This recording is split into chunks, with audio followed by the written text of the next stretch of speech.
Hey, Mike Ogre Rosenhaus here with Jesson Bradshaw, Energy Ogre's CEO. Jesson, a lot of people right now, we're seeing really high gas prices at the pump, and we want to know, does that relate to what we're going to be seeing on our electricity bills?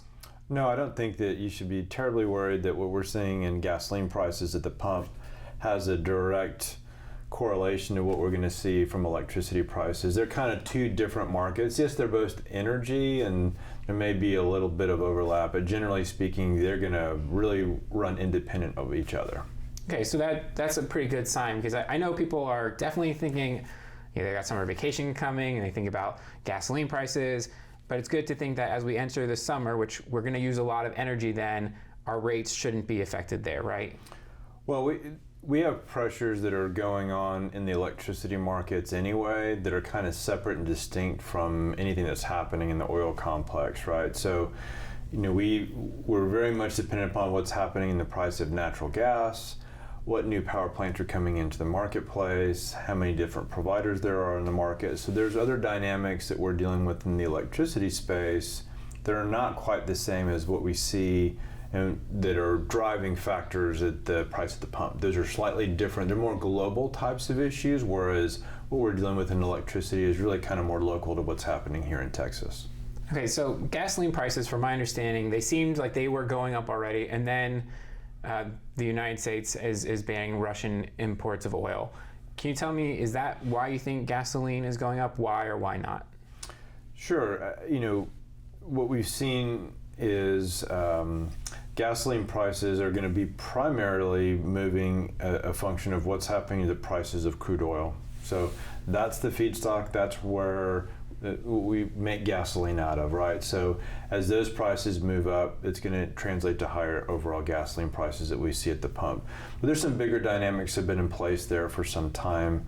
We're coming off of a lot of economic activity that was slowed down. People used a lot less oil products in the course of the pandemic. So we've been dealing with these things. We talk about them as supply chain types of issues. We don't really kind of think about oil as the same way, but it's kind of true. Like if we use a little bit less, then the whole global market kind of resets to how much we're using and how much we need and how much needs to be produced. And when we all start driving again and doing all those things and we increase our demand, it does take some time for that to show back up. So there's always room for some of these, dislocations to occur. And then obviously one of the things that the oil markets don't like is a lot of uncertainty. It's hard to predict because, lots of things are like everything else that we deal with very much just in time, short-term horizons. And having, Russia as a big producer of crude oil, even if we're not buying that crude oil, they might be selling it to the Chinese who buy less from Saudi, we can buy that from them. It's all interconnected. It doesn't really matter who directly is buying it from one or the other unless they're completely isolated. So there's just these different dynamics that are occurring there. I think some of these pressures were happening anyway, and I think what's happened with the war and some of the uncertainty and some of these economic sanctions have just made it that much worse.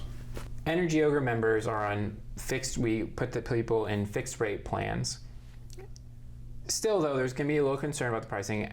Does that affect us as we put people into new plans? How do you think that might affect some renewals coming up? Sure. Well, there's definitely always a dynamic that's in place, and sometimes we really try to push those renewals earlier in the process in that renewal cycle when we really think that we're in a favorable pricing environment.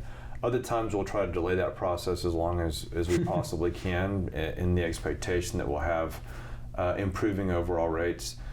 We've seen trends over the course of the last several years, starting really with the effects of February a couple of years ago of shaking out a lot of the participants. We had a number of providers that exited the market.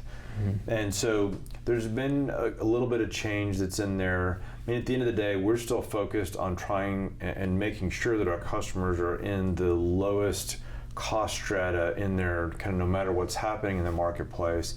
That being said, we've definitely seen, price inflation across all things. It certainly hasn't spared energy. We're seeing some of that change I think we're doing a great job of holding the line and really minimizing any of those changes for the bulk of our customers during these renewal periods. And I think more importantly, one of the things that's good that we do that I think is sometimes hard for people to be able to do for themselves is we're constantly relooking at where they are versus what the market might change to. So let's say that folks are in a plan today on a fixed price basis or in a renewed plan or whatever have you, and there's a big change in the market on some point in the future where the prices really come down quite a lot.